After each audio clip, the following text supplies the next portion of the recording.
అంతర్జాతీయ మహిళా దినోత్సవ శుభాకాంక్షలు.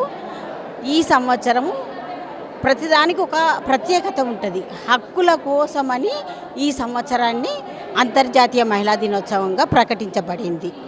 హక్కులు, చట్టాలు, బాధ్యతలు అవన్నీ ఒకరు ఇస్తే మనం పుచ్చుకునే స్థితిలో లేము మహిళలు. ముఖ్యంగా అంతర్జాతీయ మహిళా దినోత్సవాల శుభాకాంక్షలు తెలుపుతూ అవి మనకు కాన్ఫిడెన్స్ లెవెల్స్ పెంచుకొని స్ట్రాంగ్గా ఉండి మనము ఒకరు ఆదేశిస్తే పాటించాల్సిన అవసరం లేదు, శాసించే దిశగా వెళ్ళాలి మనం కదా. ఆనాడు ఇందిరాగాంధీ, సిరిమావో తమిళనాడు ప్రధానమంత్రిగా సిరిమావో బండారి నాయకే, వాళ్ళందరూ మహిళలు గొప్ప స్థానాల్లో లేరా? రుద్రమాదేవి, ఝాన్సీ లక్ష్మీబాయి, వీళ్ళందరికీ ఎవరిచ్చారు? శిక్షణ ఇచ్చారా? వాళ్ళలో ఉన్నటువంటి ధైర్య సాహసాలే వాళ్ళు బయటకు రాగలిగినారు. ఈనాడు కూడా మనకు అవే శక్తియుక్తులు ఉన్నవి. కాకపోతే మనను వెనుకబాటు అణచివేయడానికి చాలా ప్రయత్నాలు జరిగినప్పటికీ గత ప్రభుత్వాల నుండి ఇప్పటి ప్రభుత్వాలకు వచ్చేటప్పటికి గ్యాప్ ఉంది. కాబట్టి చాలా అన్ని రంగాలలో పైకి వచ్చారు. విమానాలు నడుపుతున్నారు, అండర్ వాటర్ ప్రయాణాలు చేస్తున్నారు లేడీసు, బస్సులు నడుపుతున్నారు, ఆటోలు నడుపుతున్నారు, సైంటిస్టులు అవుతున్నారు ఇస్రోలలో. ఎందుకు అంటే మన దగ్గర కూడా అంతే శక్తి ఉంది అనేది చూపించడానికి స్త్రీలందరూ కూడా బయటకు వచ్చారు, అన్నీ కూడా సాధిస్తున్నారు. ఇంకా అంటే ఈరోజు అన్ని హక్కులు సాధించినప్పటికీ ఇంకా కూడా కొన్ని చోట్ల వివక్షకు గురి అవుతూనే ఉన్నాము మనం కదా.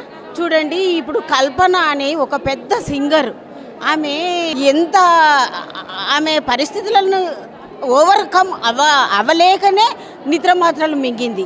నిజంగా చెప్పాలంటే ఆ విషయం ఇంతవరకు బయట పడతలేదు.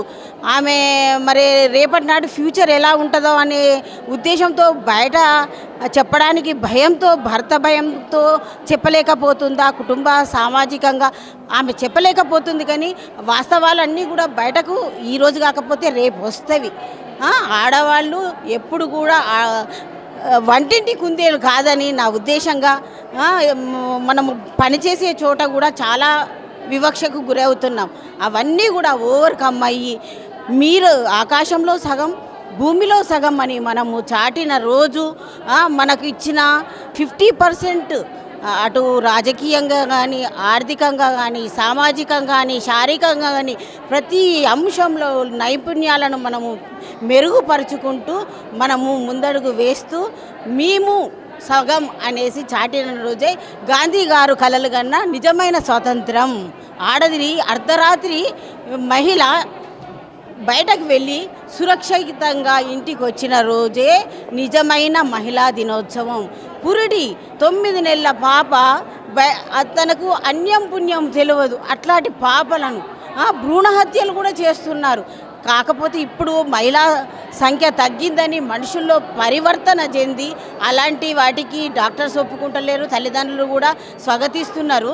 కానీ ఇంకా కూడా మనలో మార్పు రావాలి. ఆడవాళ్ళను పెంచాలి. ఆడవాళ్ళ శాతం పెంచితే పురుష అహంకారం అనేది కొంత తగ్గుతుందని నా యొక్క ఒపీనియన్. Thank you.